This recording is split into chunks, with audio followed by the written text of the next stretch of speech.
কবি সুবোধ সরকারের লেখা কবিতা ঘোষ, কণ্ঠে আমি তানিয়া।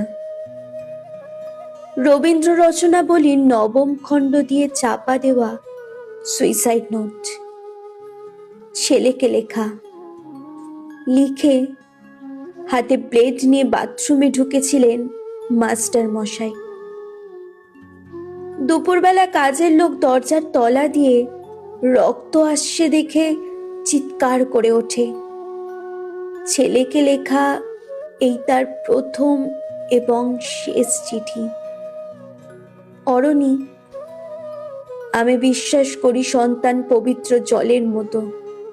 যদিও তোমার সঙ্গে আমার সম্পর্ক ভালো নয়, তবু তোমাকেই লিখে রেখে যাই। গত 2 বছর তোমার মায়ের চিকিৎসা বাবদ আমার যৎসামান্য সঞ্চয় আপাতত নিঃশেষিত। চিকিৎসার ব্যয়ভার আমি আর নিতে পারছিলাম না।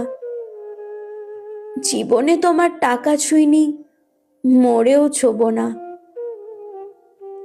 আমি আজীবন ছাত্র পড়িয়েছি, কেন তো কোনো অন্যায় করিনি।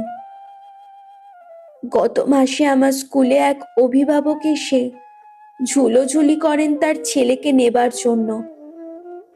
আমি প্রথম দিন ফিরিয়ে দিই, দ্বিতীয় দিন ফিরিয়ে দিই, তৃতীয় দিন পারিনি।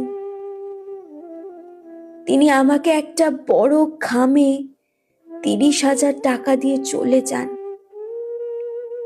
সেই টাকায় এই মাসে তোমার মায়ের চিকিৎসা চলছে।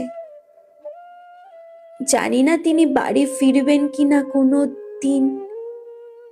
ফিরলে বলো, পৃথিবীতে আমার বেঁচে থাকার অধিকার চলে গেছে।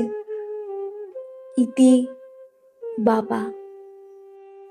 যখন সারাটা দেশ দাঁড়িয়ে আছে টাকার ওপর, তখন রবীন্দ্র রচনাবলী দিয়ে চাপা দেওয়া একটা সুইসাইড নোট। হাসপাতালে গাছের তলায় গা ছমছম করছিল।